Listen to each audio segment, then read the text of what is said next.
What would you be willing to give to help someone who's very ill? For some, the choice is to give a portion of their liver to help save a life. Meet 4 of our living donors, ranging from a loving sister to a virtual stranger who decided to do just that. Here are their stories.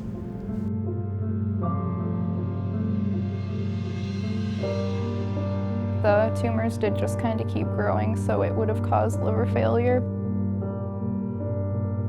It was cirrhosis of the liver.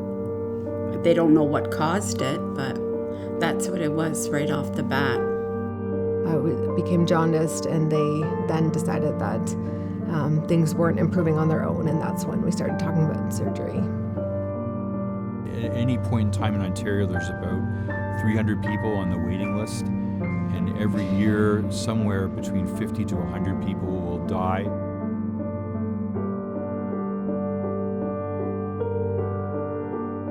So they definitely talked in my first appointment about looking for a live donor. They knew that I wouldn't probably be at the top of a transplant list for a deceased donor for a very long time. And both Lisa and my husband Mike argued back and forth quite a bit about, no, I'm going to do it, no, I'm going to do it. But we ultimately knew that with her being an identical twin, that she would, without a doubt, be the best match. I thought about it and I thought it's definitely worth a try. Like, miracles happen, maybe there's somebody out there, maybe they'll know somebody, maybe there's somebody within the church who would like to help you. At church, I read a small story about a girl who needs an organ donation. This message was exactly what I needed to read. It was what I was looking for, and it came right to me. It was like a roller coaster. Like, some days I was just crying, I was so scared. Some days I'm like, no, I have to do it. It's my dad. I want him to be on my side for a longer time. It's so hard. It's all the feeling. It's all the emotions. I told him I didn't want him to do it. I was afraid if something went wrong. And he was so, no, we're gonna do it, everything's gonna be fine. Yeah.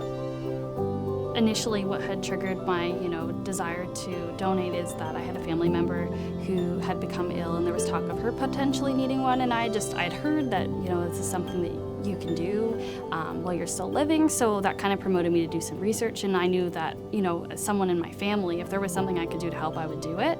Our living donors are children that are giving to their parents or, any other loved ones. Go back and tell them there is some risks to this, but I want you there. I want you around. I want you to be there for your grandchildren. I want you there. And that's why I'm deciding to give you this gift.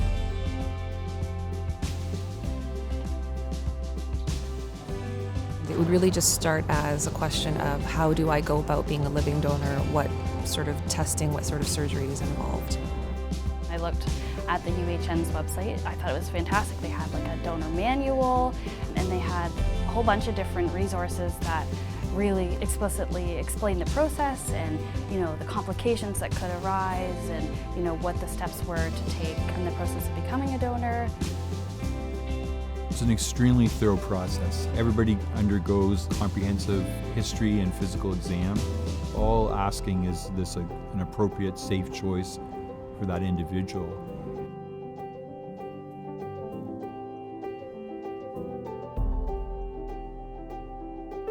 Basically what happens is that you go in for the first 2 hours. They're kind of, opening you up to make sure that you're still suitable.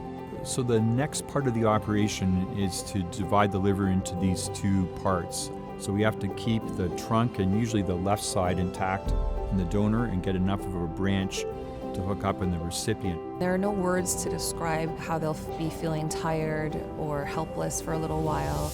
Waking up after surgery and being in pain was different and uncomfortable, but it was definitely worth it. I know he's sitting here because of me.